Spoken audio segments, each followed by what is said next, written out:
Stir fry lotus with pork.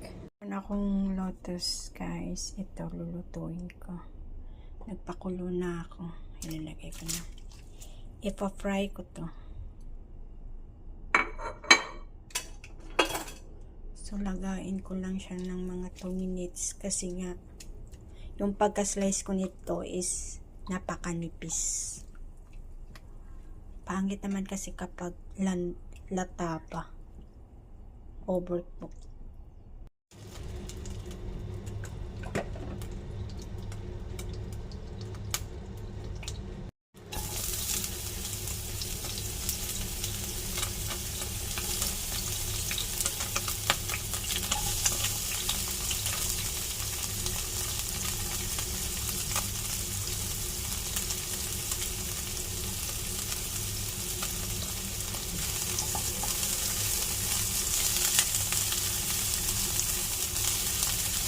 Una kong design yung pork para sa aking lotus.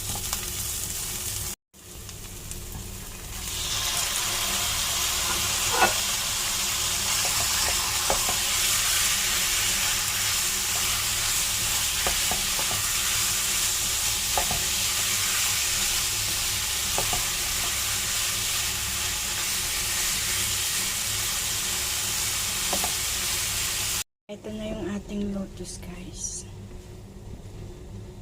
Adobong lotus. Pinaray ko lang siya. Minix ko yung pork. Madami pala siya. Isang lotus, ang dami pala. Ang dami rin kasing pork eh. Kaya madami siya.